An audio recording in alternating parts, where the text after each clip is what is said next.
Hello there, guys. Welcome back to Younes Talks Football. I just cannot believe what I've witnessed. We all done the first leg,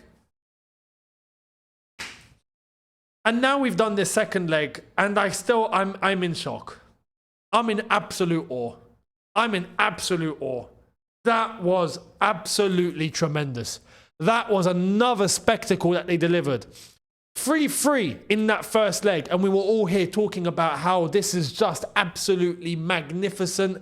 It's a movie, it's cinema.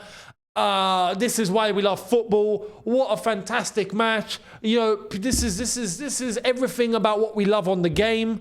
I mean, all of that. Tonight is that times 2. They've done it again. And this time we didn't get 3-3. We got 4-3. Unflipping believable. Unflipping believable. And when you look at the context of the way that this game went down, Inter Milan are 2-0 up at home. You're basically going, it's done. And then they throw it away. They actually throw it away. 2-2. And then 3-2 Barcelona with minutes remaining. The 88th minute. Barcelona get what should be the winner. And then the 94th or whatever the hell it was, right? A Serbi, a centre-back, is in the box, smashing it into the top corner like he's a flipping in and out number 9. And then extra time, we get Inter Milan doing the re-remontada to win 4-3. That is just a movie. It's an absolute movie. And I can only say, and especially having done the watch long with all of you guys, I can only say that I feel honored.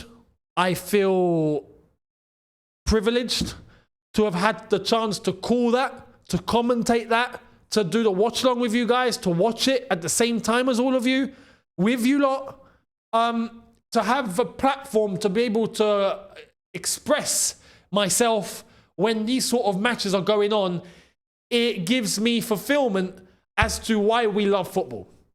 It really does. And I know I said similar things in the first leg, but tonight is everything times 100. You know what I mean? It's ramped up.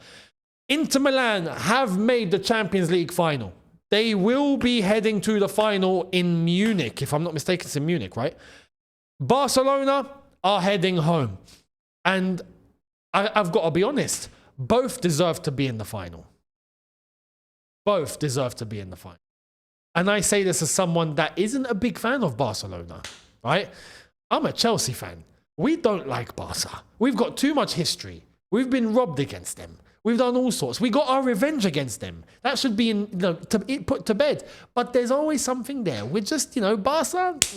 But football is football. And you've got to be honest. And you've got to be real. I find it hard to believe that one of these teams has to go home. That one of these teams cannot play the final. But that's the name of the game. Only one can go through, and one must go home. And tonight that was Barcelona. But in the way that things transpired throughout both legs, the back and forth,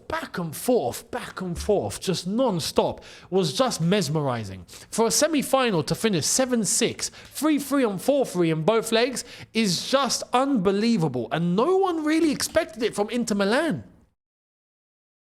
No one. But there's a saying. When the footballing gods are with you, when destiny is destiny and things are meant to be, they're meant to be. And this is why I am now honestly looking at this and thinking, you know what? Maybe it's written for Inter Milan. Maybe it's written for Inter Milan. Even PSG, Arsenal, whatever happens, it might be written for Inter Milan.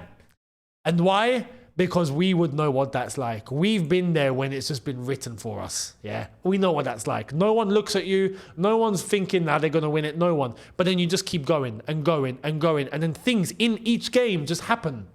It just happens. Like tonight for Inter Milan, it just happened. I can't call it. Mate, listen. Inter Milan were 2-0 up. And then they fumbled it. They let it all go. Barca had complete control in that second half. Inzaghi started making substitutions that didn't make any sense to me. Started taking off players that I'm like, why are you taking these players off? Martinez is an example. Why? Dumfries later on. Why? But Well, that was later on. That was extra time.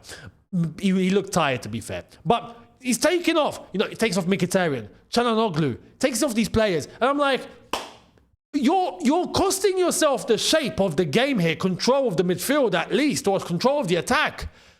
Which is ironically where Inter Milan looked at their best instead of just defending, which is what we kind of expected from them, because that's where they leaked goals. So things had swung completely against Inter Milan. And then with the 88th minute Rafinha goal, I'm like, well, it's done. Nah, it's not. It's not. So much so, I thought it was Taremi that scored. Yeah? I thought it was Taremi that scored. And it wasn't. It was Acerbi, a centre-back who is somehow in a striker's position. I don't know, I need to go back and look. What happened before that? Was it a corner or something? What the hell was Acerbi doing in the box in that position with one defender on him? How did that happen? How did that happen? This is why sometimes it's written. Sometimes things just happen. And then he smashes it, top bins, puts it in the top corner in the 90-something minute. I mean, that's how you know it's written. When these sort of things start happening, it's written. You know, later on in extra time, fantastic finish, beautiful finish, right? In order to wrap it up and get the fourth. Just mesmerizing, absolutely mesmerizing. Fratesi was a player that came off the bench who got the fourth. That you look and go, is he going to have that impact? Few of those subs, are they going to have it? I wasn't convinced. But it was written. And then the rain started coming down. Barca looked like they can't handle the rain, I'll be real. But for Inter, to defending, when you're defending, the rain is your best friend. Start slide tackling all over the place, start doing all sorts. Bring it all. The vision starts to drop, you know? So maybe you can get away with a couple of things, you know, a little shirt pull here, a little tap on the head here, little bit of dark arts. And in the end, the Inter didn't really resort to dark arts. They started to pull out a few cards. But I'm starting to think it's written for Inter Milan. Written. But there are players here that deserve mentions. There are for both teams, I'll be honest. I'll start off with Barcelona. Eric Garcia with a fantastic goal. I mean, that was a striker's finish. Just absolutely immense. Fantastic. Martinez, I thought, put in a hell of a shift. Same with Kubasi, to be fair. But Martinez, at one point, looked like he started to lose his head. He got taken off. Pedri, I thought, had a bright game. Olmo, with a very good header as well. Good goal from him. Rafinha and Lamine Yamal played brilliant. Especially Lamine Yamal. Done absolutely nothing wrong. Lamine Yamal done nothing wrong. Just magnificent. But his team lost. Rafinha, magnificent. Fantastic goal. Great shot, great rebound. But his team lost. Ferran Torres looked brighter in the second half. Not so bright in the first half. But it is what it is. Inter Milan, there are players here that deserve honourable mentions. Proper. Thuram held things down pretty well. Played the whole 120. Respect to him. DiMarco for me was class. And I was shocked when he got taken off. I was like, why is he taking him off? That was another thing. Another one where I'm going, nah, this isn't right. What are you doing? Magnificent. But he came off. I thought the midfield, I thought Barella had a great game. I thought Çalhanoğlu and Mkhitaryan were decent. At bare minimum. Dumfries, man of the match. With another player. Dumfries put in his absolute life into today's game. Just like the first leg. And I thought he was mesmerizing tonight. Big up to Dumfries.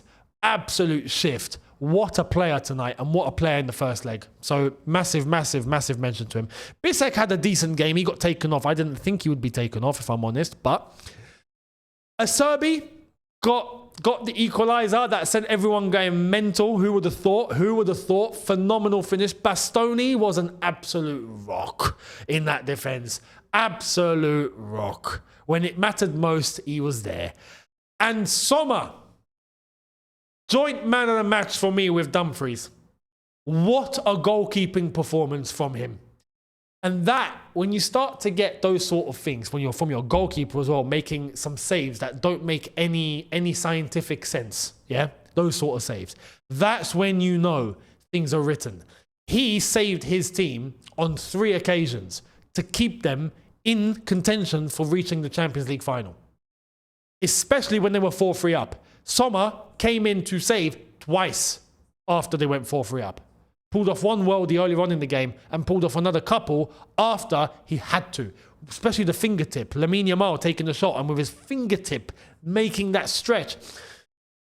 That's the sort of goalkeeping performance that wins you trophies. That's the goalkeeping performance that gets you another 10 points on the board in the league. That's the sort of goalkeeper that will help you get trophies through the door. And he's done that today by helping Inter Milan get to the final. And that is what's making me believe Inter Milan are going to win the Champions League now. I know some would say, yeah, but there's PSG and there's Arsenal. I've lived this script before. All Chelsea fans have seen this before. When destiny starts taking course and things start happening, it's going to happen. I am honestly looking at Inter Milan going, it's written for you. It's written for you. But like I said, both teams deserve to play the final. And it's actually a shame that one has to go home. One has to. Inter Milan, congratulations on the remontada. That was absolutely magical. Barcelona pulled off the remontada and then Inter Milan pulled off the remontada. While it looked like everything was going against them, they somehow got it going for them and they made it through to the final. And I'm absolutely flabbergasted. But as a football fan, I am so honoured and I would only love to say, ladies and gentlemen, I love this game. As Patrice Evra once said, I love this game. This is why we love football. This is why we love football. So I want to salute. I don't normally do this. I want to salute Inter Milan. And I want to salute Barcelona for giving us, football fans all across the world, something that we can remember for the rest of our lives. This will be a tie that we will tell our grandkids about. Without question. Without question. It was that mesmerizing over 2 legs. You have both done yourselves justice and you've both done yourselves credit of really, really deserving to play the Champions League final. And unfortunately, it can only be one. We'll see what happens with PSG Arsenal. I will be making sure to do the watch long for that. So everyone that joined on the watch long today, much appreciated. I hope you enjoyed it. Make sure you're here tomorrow for the PSG Arsenal second leg. We'll see what happens there. Are we going to get another repeat of something like tonight? Or are we not? We'll see. But make sure you're there. Subscribe, notification bell on. Thank you all so much for watching, people. Let me know your thoughts down in the comments. And I'm going to sleep like a baby knowing that I love football. And this is why. Salute. Peace to every single one of you. Take care.